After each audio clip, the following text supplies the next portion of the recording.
నివసిస్తున్న నేతకాని కులస్తులకు ఏజెన్సీ హక్కులు కల్పించాలని ఈరోజు ములుగు జిల్లా కేంద్రంలో అంబేద్కర్ విగ్రహం వద్ద ధర్నా కార్యక్రమం చేపట్టడం జరిగింది. ఇందులో భాగంగా ధర్నా కార్యక్రమం అనంతరం ములుగు జిల్లా కలెక్టరేట్కు వచ్చి కలెక్టర్ గారికి వినతి పత్రం ఇవ్వడం జరిగింది. రాష్ట్ర ప్రభుత్వ కేంద్ర ప్రభుత్వాలని మేము కోరుకునేది ఒకటే, కోరేది ఒకటే.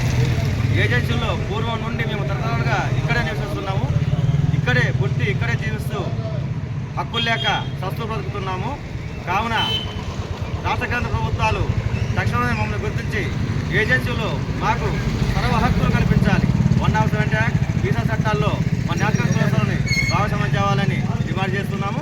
అలాగే తక్షణమే మా సాగు భూములకు, పోడు భూములకు హక్కుపత్రాలు ఇవ్వాలని డిమాండ్ చేస్తున్నాము. అలాగే ఐటీడీ తరహాలో గిరిజనులకు ఐటీడీ ఎలా ఉందో అట్టి తరహాలో మా ఏజెన్సీ నేతకాని కులస్తులకు ఏజెన్సీ నేతకాని అభివృద్ధి సంస్థ ఏర్పాటు చేయాలని ప్రభుత్వాన్ని డిమాండ్ చేస్తున్నాము. లేకుంటే మమ్మల్ని కొండకోయ పేరుతో, కొండ నేతకాని పేరుతో ఎస్టీ కేటగిరీలో చేర్చాలని ప్రభుత్వాన్ని డిమాండ్ చేస్తున్నాం.